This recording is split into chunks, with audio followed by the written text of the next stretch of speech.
Hi guys, welcome to Mad Minds. War to Gandu, directed by Ayan Mukherjee, produced by Aditya Chopra.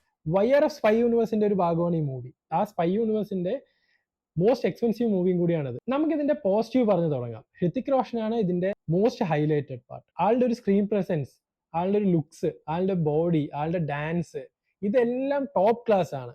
ആള് എപ്പോഴൊക്കെ സ്ക്രീനിൽ വരുമ്പോഴോ അപ്പോഴൊക്കെ ആള് ആ സ്ക്രീൻ ഓൺ ചെയ്യുന്നു. NTR അടിപൊളിയായിട്ട് തന്നെ ചെയ്തിട്ടുണ്ട്. NTRന്റെ ലുക്സ് ആണെങ്കിലും NTRന്റെ സ്ക്രീൻ പ്രസൻസ് ആണെങ്കിലും NTRന്റെ ഫൈറ്റ് സീൻസ് ആണെങ്കിലും എല്ലാം ടോപ്പ് ക്ലാസ് ആണ്. ക്യാര അദ്വാനി ലുക്സ് അടിപൊളിയാണ്.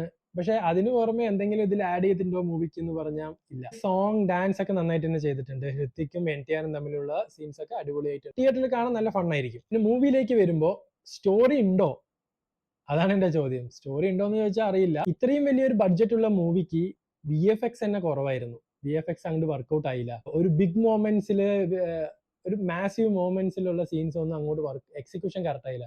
ആ ഒരു വാൾ ഫൈറ്റ് സീൻസ് ഉണ്ട് ഹൃത്തിക്കും NTRും തമ്മിലുള്ള, അതൊന്നും പെർഫെക്റ്റ് ആയിട്ട് എക്സിക്യൂട്ട് ചെയ്യാൻ പറ്റിയിട്ടില്ല. പ്ലോട്ട് എന്താണ്? ഒരു റോ ഏജന്റ് വേറെ റോ ഏജന്റിനെ ഫൈറ്റ് ചെയ്യുന്നു. അത് ട്രെയിലറിൽ തന്നെ നമുക്ക് മനസ്സിലാവുന്ന ഒരു കാര്യമാണ്. പിന്നെ വില്ലൻ ആരാന്നുള്ളത് അവസാനം തന്നെ മനസ്സിലാവും. അത് ഫസ്റ്റ് തന്നെ നമുക്ക് പ്രിഡിക്റ്റബിൾ ആണ്, സർപ്രൈസിംഗ് ഒന്നും അല്ല. വാർ 1 ആണോ വാർ 2 ആണോ എന്നോട് ചോദിച്ചാൽ ഞാൻ വാർ 1 ചൂസ് ചെയ്യും. ഹൃത്തിക്കും ടൈഗർ ഷ്രോഫും തമ്മിലുള്ള കെമിസ്ട്രി കൂടുതൽ വർക്ക്ഔട്ടായി എനിക്ക്. ഹൃത്തിക്ക് NTRനെ എന്തുകൊണ്ടാണ് കാസ്റ്റ് ചെയ്തത് നമുക്ക് എല്ലാവർക്കും അറിയാം. സൗത്ത് ഓഡിയൻസിനെ പുള്ള് ചെയ്യാനാണ്. അത് വർക്ക്ഔട്ട് ആയിട്ടുണ്ടാവാം. പക്ഷെ അതിനുവേണ്ടി അവർ മെനക്കെട്ടുണ്ടോ ചോദിച്ചാൽ എനിക്ക് ഇല്ലാത്ത പോലെയാ തോന്നിയത്. എഗെയിൻ ഹൃത്തിക്കിന്റെ ടാലന്റിനെ അവർ വീണ്ടും വേസ്റ്റ് ചെയ്തു. അവർ കറക്റ്റ് ആയിട്ട് യൂസ് ചെയ്തില്ല. ഇതൊക്കെയാണ് വാർ 2 കുറിച്ച് എന്റെ അഭിപ്രായം.